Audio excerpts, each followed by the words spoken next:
Hello friend, online college के YouTube channel पर आप सभी का स्वागत है। आज की इस वीडियो में हम सिंधु घाटी सभ्यता इंडस वैली सिविलाइजेशन के बारे में पढ़ेंगे, जो कि बीए फर्स्ट ईयर में हिस्ट्री का चैप्टर नंबर 4 है। इससे पहले दोस्तों हमने 3 चैप्टर कर लिए हैं। यदि आपने प्रीवियस वीडियो नहीं देखी है तो इस वीडियो के डिस्क्रिप्शन में आपको उनका लिंक मिल जाएगा, आप उन वीडियोज़ को भी वॉच कर सकते हैं। तो चलिए दोस्तों वीडियो शुरू करते हैं। विश्व की अन्य सभ्यताओं की तरह हड़प्पा सभ्यता का उदय भी नदी घाटी में हुआ। इसको हम सिंधु घाटी सभ्यता के नाम से भी जानते हैं और हड़प्पा सभ्यता के नाम से भी। हड़प्पा क्या है? एक जगह है पाकिस्तान के अंदर। तो सबसे पहले इस सभ्यता का पता उसी स्थल से लगा था, तो उसी के नाम पर इसका नाम रखा गया, हड़प्पा सभ्यता। तो इसको हम सिंधु घाटी सभ्यता या हड़प्पा सभ्यता दोनों बोलते हैं। हड़प्पा एवं मोहनजोदड़ो की खुदाई 1921-22 में कराई गई थी। तो इसकी खुदाई के ऊपर भी क्वेश्चन बनते हैं कि हड़प्पा की खुदाई किसने कराई या मोहनजोदड़ो की खुदाई किसने कराई। तो हड़प्पा की खुदाई कराई थी दयाराम साहनी ने, और राखलदास बनर्जी ने कराई थी मोहनजोदड़ो की। तो इस सभ्यता की हम बात करें तो इसकी खुदाई 1920-21 में हुई थी। तो लगभग ये लगा लो आप 21, अब 2020 चल रहा, तो 99 साल पहले ही हमें इस सभ्यता का पता चला है, जिसमें हजारों वर्ष पुराने इतिहास के बारे में हमें काफ़ी सारी बातें पता चली हैं। दोनों ही स्थान से भवन, बर्तन, आभूषण आदि चीज़ें प्राप्त हुई हैं। आज हड़प्पा सभ्यता से संबंधित 2000 बस्तियां प्रकाश में आ चुकी हैं। तो जब इसकी खुदाई हुई थी तो पुरातत्व विभाग के जो अध्यक्ष थे वो थे सर जॉन मार्शल। तो जॉन मार्शल आपको याद रखना है, इन्हीं के नेतृत्व में इस पर काम किया गया था।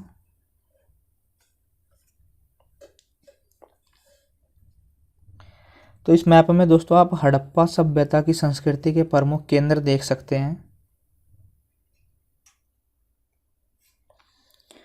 तो ये हड़प्पा है, यहाँ पे मोहनजोदड़ो है, ये लोथल है, कालीबंगा, बनवाली है, रोपड़ है, मीताथल है, राखीगढ़ी है। इसमें से 2 स्थल तो हरियाणा में है, बनवाली और राखीगढ़ी। रोपड़ पंजाब में पड़ता है, ये लोथल है गुजरात में, और मोहनजोदड़ो और हड़प्पा ये दोनों अभी पाकिस्तान में है।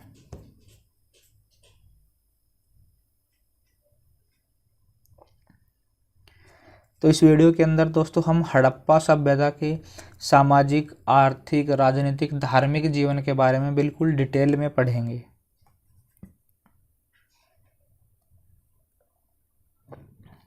तो सबसे पहले उनके सामाजिक जीवन के बारे में बात करते हैं। हड़प्पा सभ्यता के केंद्रों से कुछ ऐसे अवशेष मिले हैं जो उस समय के सामाजिक जीवन पर प्रकाश डालते हैं। हड़प्पा के लोगों के सामाजिक जीवन से संबंधित विशेषताएं निम्नलिखित है। सबसे पहले हम पढ़ते हैं समाज का स्वरूप कैसा था उस टाइम पर। हड़प्पा सभ्यता के विभिन्न केंद्रों की खुदाई से मिले अवशेषों से पता चलता है कि मातृसत्तात्मक समाज था। उस टाइम पे माता को अहम रोल दिया जाता था। तो उस टाइम पे मातृसत्तात्मक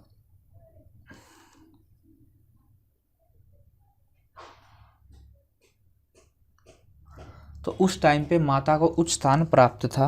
समाज की हम बात करें, विभिन्न वर्गों में समाज बटा हुआ था, जिसमें राजा, व्यापारी, पुजारी, वैद्य, ज्योतिषी, इनको उच्च वर्ग समझा जाता था। और इसके अलावा जो कृषक, बढ़ई, कुम्हार, ये निम्न वर्ग के होते थे। जो शिल्पकार थे वे भी निम्न वर्ग में आते थे। इसके बाद सेकंड पॉइंट है सुविधा संपन्न जीवन। तो यहाँ पे हमें खुदाई से काफ़ी सारी चीज़ें मिली हैं, जैसे कि सोना, चांदी, कांस्य, मिट्टी की वस्तुएं, जिसमें प्लेट, चाकू, प्याले, कटोरियाँ, घड़े, मटके, आभूषण आदि हैं। तो इन सभी वस्तुओं से हमें ये पता चलता है कि उन लोगों का जीवन सुविधा संपन्न और उन्नत रहा होगा। इसके बाद बात करते हैं पारिवारिक जीवन की। हड़प्पा सभ्यता की भवन निर्माण योजना तथा नगरों से प्राप्त वस्तुओं को देखकर हमें ऐसा लगता है कि जो परिवार है वो समाज की मूल इकाई थी। उस टाइम पे समाज परिवार में रहता था। विद्वानों का अनुमान है कि उस काल में संयुक्त परिवार प्रणाली रही होगी। खुदाई में प्राप्त मातृदेवी की मूर्तियों के आधार पर विद्वानों का मानना है कि हड़प्पा संस्कृति का समाज मातृ प्रधान था।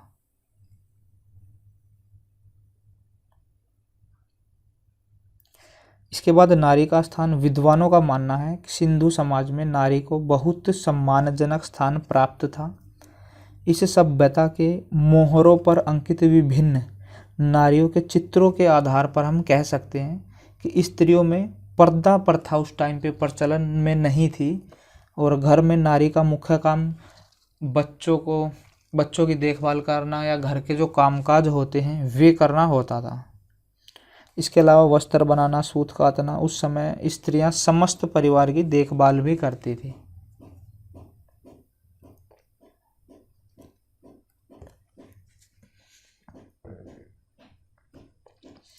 इसके बाद बात करते हैं खान पान की। इस संस्कृति के लोगों का खान पान उच्च स्तर का रहा होगा, ये हमारा मानना है, क्योंकि जो अवशेष हमें मिले हैं उन्हीं के आधार पर हम ये बातें कह रहे हैं। तो हमें खुदाई से क्या क्या चीज़ें मिली हैं, गेहूँ, जौ, चावल, तिल, फल, सब्जियाँ, इससे हमें ये पता चलता है कि ये इनका खाद्य प्रमुख था, मतलब कि ये चीज़ें लोग खाते थे, हमें इनके अवशेष मिले हैं। और मोहरों पर अंकित चित्रों से मांसाहारी होने का प्रमाण मिलता है। हमें इनकी मोहरों पर पशुपति शिव की, पशु पक्षियों की, जानवरों की, इनकी चित्र मिले हैं इनके। संभवतः लोग मछली, सुअर, भेड़, मुर्गे इनका मांस भी खाते थे और पशुओं को पालते थे तो ये लोग दूध, दही, घी इनका सेवन भी करते थे। खुदाई में हमें सिलबट्टे, मसालेदानियाँ ये भी प्राप्त हुई हैं, तो इससे हम अनुमान लगा सकते हैं कि ये लोग मसालों का भी प्रयोग करते थे, यानी कि मसालेदार भोजन खाते थे। इसके बाद केश श्रृंगार। हड़प्पा सभ्यता के अनेक केंद्रों से प्राप्त श्रृंगार संबंधी अवशेष भी मिले हैं। इससे हमें पता चलता है कि उस टाइम पर पुरुष स्त्री दोनों केश सज्जा में रुचि रखते थे। स्त्रियों में लंबे बाल रखने, मांग भरने, जूड़ा करने की प्रथा प्रचलित थी और पुरुष में दाढ़ी, मूछ रखने और बाल वगैरह कटवाने, यानी कि जो आज के टाइम में जैसे लोग दाढ़ी भी रखते हैं या कटवाते भी हैं, वो उसकी मर्जी होती है, तो उस टाइम पे भी ये प्रथा थी। और दोनों पुरुष स्त्री दोनों आभूषणों के शौकीन होते थे। कई जगहों से हमें श्रृंगार की पेटियां, ये थोड़ा सा यहाँ पे गलत लिखा गया है, श्रृंगार आना था, जिसमें सुई, पाउडर, लिपस्टिक आदि चीज़ें भी हमें मिली हैं। इसके बाद बात करते हैं वस्त्र और आभूषण। इस सभ्यता के विभिन्न नगरों से प्राप्त मूर्तियाँ, मोहरे, तकलियों से ज्ञात होता है कि हड़प्पा के लोग सूती और ऊनी दोनों प्रकार के वस्त्र पहनते थे और हाथ से सिलाई होती थी, क्योंकि उस टाइम पे मशीनें वगैरह तो थी नहीं।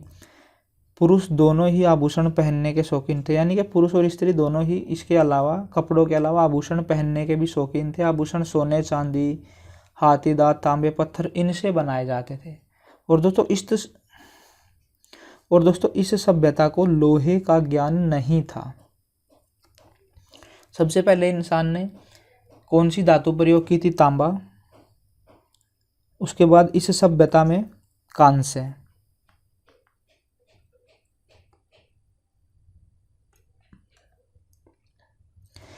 इसके बाद बात करते हैं कि वे लोग अपना टाइम पास कैसे करते थे। आमोद प्रमोद के क्या साधन उस टाइम पे होते थे। लोग जुआ खेलकर, नाच गाकर, शिकार करके, पशु पक्षियों की लड़ाई कराकर इस तरह से अपना टाइम पास करते थे, अपना मनोरंजन करते थे। खुदाई से हमें बच्चों के खिलौने भी मिले हैं। इसके बाद बात करते हैं मृतक संस्कार के बारे में। तो उस टाइम पे 3 तरह के संस्कार होते थे। पूर्ण समाधिकरण, दूसरा होता था आंशिक और तीसरा अग्नि संस्कार। हड़प्पा, कालीबंगा कई जगहों से हमें खबरें भी मिली हैं। तो मोहनजोदड़ो है। मोहनजोदड़ो का मतलब ही होता है मृतकों का टीला, जिसमें शव के साथ साथ हमें आभूषण, वस्त्र, अन्य सामान भी मिला है, जिससे सिद्ध होता है कि हड़प्पा संस्कृति के लोग मृत्यु के बाद जीवन में भी विश्वास रखते थे। ये लोग क्या करते थे, जब कोई मरता था यदि उसको दफनाया गया है तो उसके साथ उसके चीज़ों को भी दफन कर दिया जाता था। जैसे उसके आभूषण हो गए, उसके कपड़े हो गए, उसके खाने पीने का सामान हो गया, ये सारी चीज़ें। इस सभ्यता के साथ के लोग मृतक का संस्कार 3 तरह से करते थे, तो ये मैंने आपको बता दिया है। पहला पूर्ण समाधिकरण, दूसरा आंशिक और तीसरा अग्नि। इसके बाद बात करते हैं शिक्षा और लिपि। पढ़े लिखे लोग थे, इनकी जो है मोहरे और तख्तियाँ, इन पर हमें चित्रकारी मिली है। इन लोगों के जो लिपि थी वो टेक्स्ट की फॉर्म में नहीं थी, जैसे हम लिखते हैं अब, ये अक्षर होते हैं। इनकी जो लिपि थी वो चित्र की फॉर्म में थी, और वो लिपि आज तक किसी के द्वारा भी नहीं पढ़ी गई है, उसके ऊपर आज भी रिसर्च चला हुआ है। उस समय में लोग संगीत, नृत्य, अंकगणित, चित्रकला की शिक्षा का प्रचलन था। इसके अलावा मुद्राओं, ताम्रपत्रों, मिट्टी के बर्तनों पर लेख लिखे हुए हैं। आज तक कोई भी विद्वान उनको पढ़ नहीं पाया है। प्रोफेसर हंटर का मानना है कि ये जो लेख है ये चित्र लिपि में है। यह है सुमेरियन और मिस्र की लिपियों से काफ़ी उन्नत थी।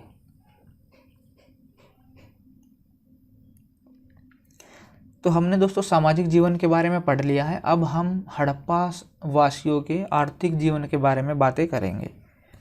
आर्थिक जीवन, हड़प्पा सभ्यता के विभिन्न नगरों की खुदाई से कुछ अवशेष भी प्राप्त हुए हैं जो उस संस्कृति की आर्थिक दशा का पर प्रकाश डालते हैं। आर्थिक जीवन से संबंधित विशेषताओं का वर्णन इस प्रकार किया गया है। आर्थिक में हम उन लोगों का काम धंधा, कैसे वे आजीविका कमाते थे, इन सब के बारे में बात करेंगे। तो सबसे पहले कृषि। इन लोगों का मुख्य व्यवसाय कृषि था उस टाइम पर क्या होता था, बारिश ज़्यादा होती थी तो भूमि भी उपजाऊ होती थी, तो ये लोग हल और बैल इनकी सहायता से खेती करते थे। खुदाई से गेहूँ, जौ इनके अवशेष मिले हैं। इसके अलावा चावल, मटर, तिल, कपास इनकी खेती भी की जाती थी। हड़प्पा से प्राप्त कुछ पात्रों में हमें नारियल, केला, खजूर इनके चित्र मिले हैं। हमें जो बर्तन मिले हैं उनके ऊपर चित्रकारी मिली है। कहीं पे अनार का चित्र है, खजूर का, केले का।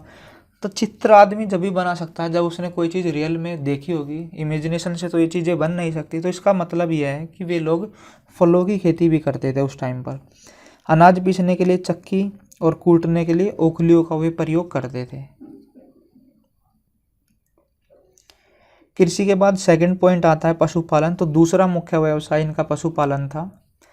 तो कृषि के अतिरिक्त ये लोग बैल, गाय, भैंस, सुअर, कुत्ता आदि पालते थे। कुछ मोहरों पर हाथी के चित्र भी मिले हैं। घोड़े के अवशेष कहीं पर भी नहीं मिले हैं। इस सभ्यता के लोगों को घोड़े का पता नहीं था, तो ये घोड़े से परिचित नहीं थे। उस समय इन पशुओं को बहुत अधिक महत्व दिया जाता था। गाय भैंस से दूध, दही, मक्खन इनकी प्राप्ति की जाती थी, जबकि बैल खेती और बैलगाड़ी खींचने के काम आते थे।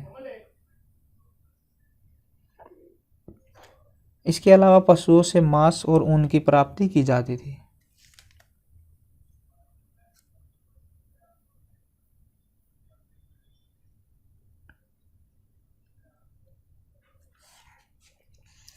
इसके बाद पॉइंट नंबर 3 आता है घरेलू उद्योग धंधे। हड़प्पा सभ्यता के काल में कई प्रकार के लघु उद्योग धंधे भी विकसित हो चुके थे, यानी कि ये लोग अपने घर पर छोटा मोटा काम कर लेते थे। इस संस्कृति के लोग सूत, ऊन, मिट्टी, धातु, पत्थर, हाथी दांत आदि से विभिन्न प्रकार की चीज़ें बनाते थे। कढ़ाई बुनाई उन लोगों का लोकप्रिय धंधा था। मोहनजोदड़ो और हड़प्पा के लगभग प्रत्येक घर से सूत कातने की तकलियाँ मिली हैं हमें। इस सभ्यता के लोग मिट्टी के बर्तन बनाने में भी निपुण थे। वैसे हम हड़प्पा और मोहनजोदड़ो बोल देते हैं, पर इनके बीच में हम 400 प्लस किलोमीटर की दूरी है, 400 से भी ज़्यादा, शायद 482 किलोमीटर की डिस्टेंस है दोनों के बीच में। इसके बाद बात करते हैं व्यापार और वाणिज्य। खुदाई से मिले अवशेषों से ज्ञात होता है कि मोहनजोदड़ो और हड़प्पा नामक नगर व्यापार के प्रसिद्ध केंद्र थे। कुछ विद्वान तो ये मानते हैं कि इस सभ्यता की 2 राजधानियां थी, मोहनजोदड़ो और हड़प्पा। उस समय विदेशी व्यापार भी काफ़ी उन्नत था, जो मिस्र, क्रीट, अफगानिस्तान आदि देशों से होता था। स्थल मार्ग पर बैलगाड़ियों से माल एक दूसरे स्थान पर मतलब एक स्थान से दूसरे स्थान पर लाया जाता था। खुदाई से मिली मोहरों पर हमें जहाज और नौका इनके चित्र मिले हैं। इसका मतलब यह है कि समुद्री व्यापार भी करते थे। अतः विदेशी व्यापार समुद्री मार्ग से किया जाता था। लोथल हमने पीछे देखा था मैप में, जो कि गुजरात में पड़ता है, तो ये इनकी बंदरगाह थी।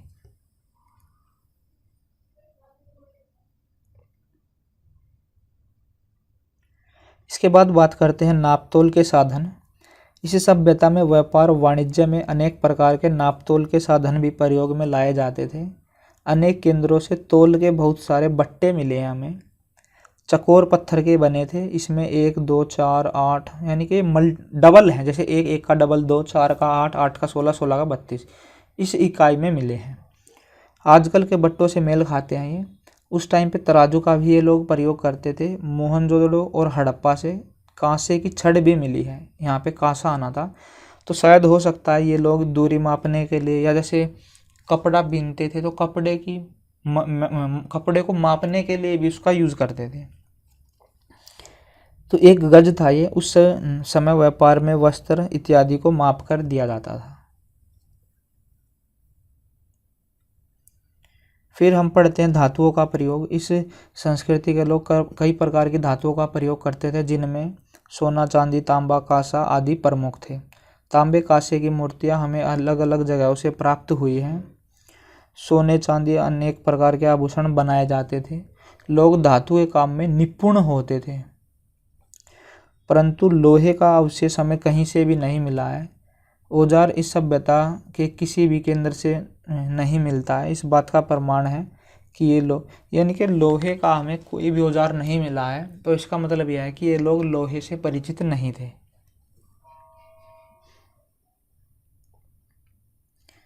इसके बाद बात करते हैं कला कौशल के बारे में। हड़प्पा सभ्यता के लोग मूर्तियां, मोहरे, बर्तन, आभूषण, औजार आदि बनाने की कला में निपुण थे।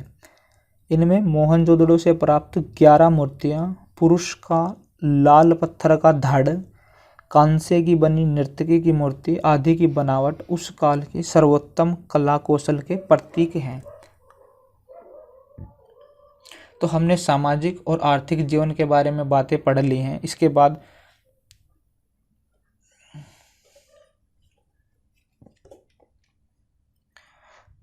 तो अभी तक हमने सामाजिक जीवन और आर्थिक जीवन की बात की है। इसके बाद हम धार्मिक जीवन के बारे में बातें करेंगे। धार्मिक जीवन हड़प्पा सभ्यता के लोगों के धार्मिक विश्वासों के बारे में निश्चित रूप से कुछ भी नहीं कहा जा सकता। हमें कहीं पर भी खुदाई करने से ना तो कोई मंदिर मिला है, ना कोई पूजा का स्थल मिला है, ना ही कोई रिटर्न में हमें कोई साहित्य मिला है। अतः उन लोगों के धार्मिक जीवन की जानकारी का एकमात्र स्रोत खुदाई से प्राप्त मूर्तियाँ, मोहरे, ताबीज, इन्हीं के आधार पर हम कह सकते हैं कि ये लोग धार्मिक विशेषताओं में मतलब धर्म को मानते थे। और धार्मिक विशेषताएं इनकी निम्नलिखित है, जिनको हम आगे एक एक करके डिस्कस करेंगे।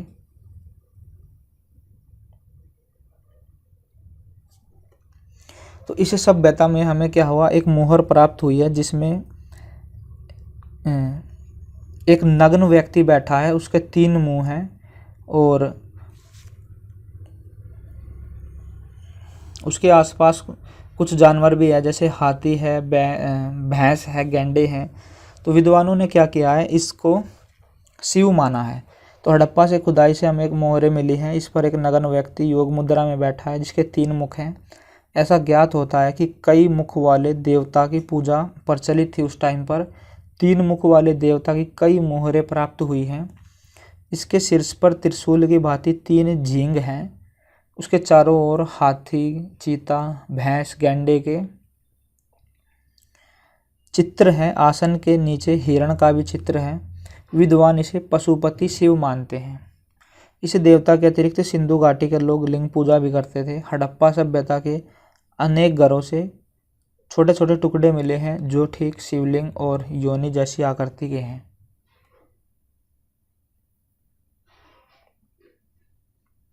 इसके बाद अगला पॉइंट आता है मातृदेवी की पूजा।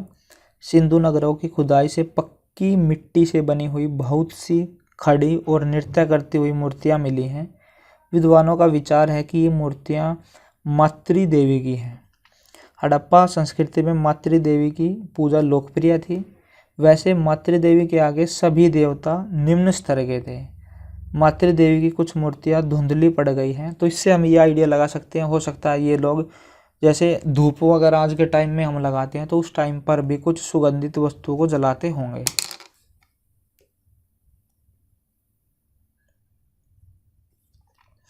इसके बाद पॉइंट नंबर 3 आता है वृक्ष पूजा। खुदाई से बहुत सारी मोहरें मिली हैं हमने, तो खुदाई से हमें काफ़ी सारी मोहरें मिली हैं जिस पर पेड़ों की चित्र मिले हैं हमें, जिसमें पीपल है, तुलसी, नीम, बड़, खजूर, बबूल, इन सब की चित्र हैं इनके। तो इससे हम ये आइडिया लगा सकते हैं कि उस टाइम पर वृक्ष पूजा भी की जाती थी। हिंदू धर्म में आज भी पीपल और तुलसी इनकी पूजा की प्रथा प्रचलित है। इसके बाद अगला पॉइंट पशु पूजा का है। हड़प्पा वासी पशु पक्षियों की पूजा में भी विश्वास रखते थे। तो कुछ मोहरों पर हमें बैल, कुबड़ा बैल होता है, एक भैंस, गाय, इनके चित्र मिले हैं। ऐसा लगता है कि हड़प्पा संस्कृति में इन्हें शक्ति का प्रतीक मानकर इनकी भी पूजा की जाती थी।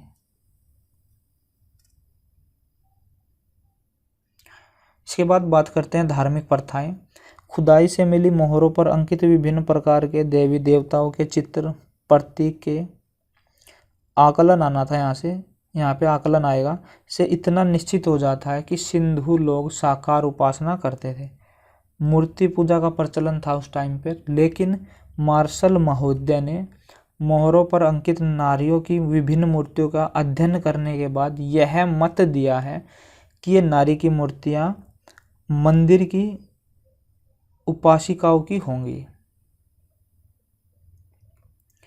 तो हमने सामाजिक, आर्थिक, धार्मिक जीवन के बारे में पढ़ लिया है। अब हम राजनीतिक जीवन के बारे में पढ़ेंगे।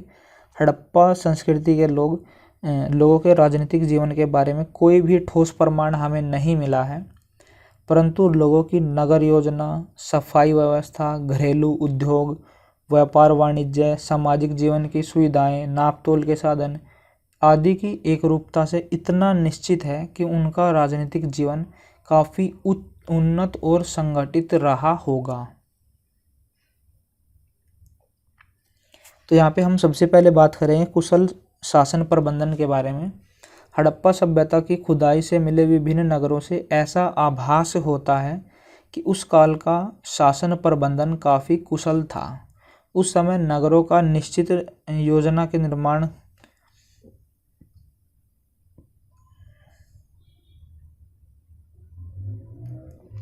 यानी कि नगरों का जो निर्माण है वो योजना बनाकर किया गया था उस टाइम पर।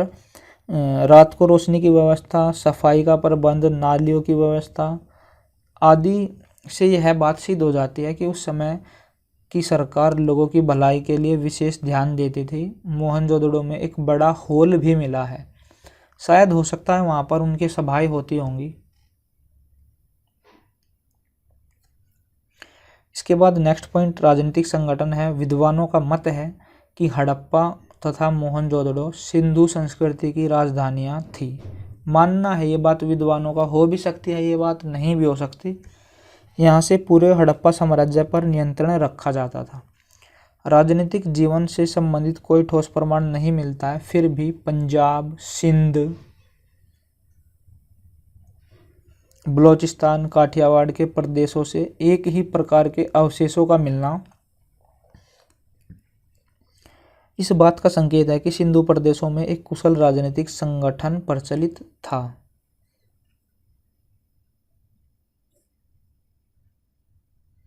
इसके बाद थर्ड पॉइंट आता है आय के साधन। हड़प्पा और मोहनजोदड़ो से प्राप्त बड़े बड़े गोदामों के खंडरों से अनुमान लगाया जा सकता है कि हड़प्पा सरकार की जो मुख्य आय था उसका साधन था भूमि कर, जिसे अनाज के रूप में वसूला जाता था। हम दावे के साथ ये नहीं कहते कि कह नहीं सकते हम कि ये कितना लेते थे, कि भाई 1/3 लेते थे, 1/4 लेते थे, यानी कि कितना हिस्सा टैक्स के रूप में लिया जाता था।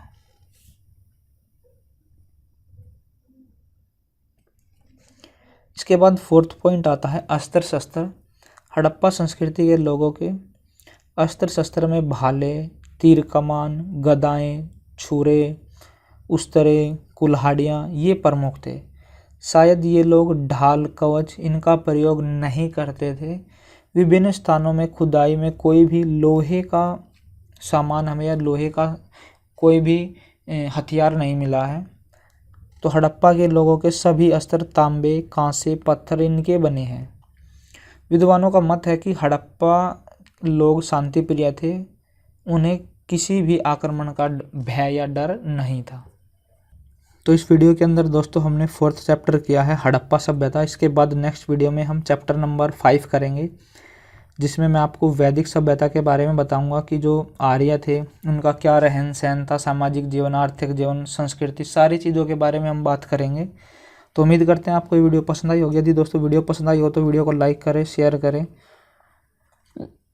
और कमेंट बॉक्स में अपने कमेंट्स ज़रूर डालिए। मिलते हैं किसी ऐसी वीडियो में, तब तक के लिए बाय बाय।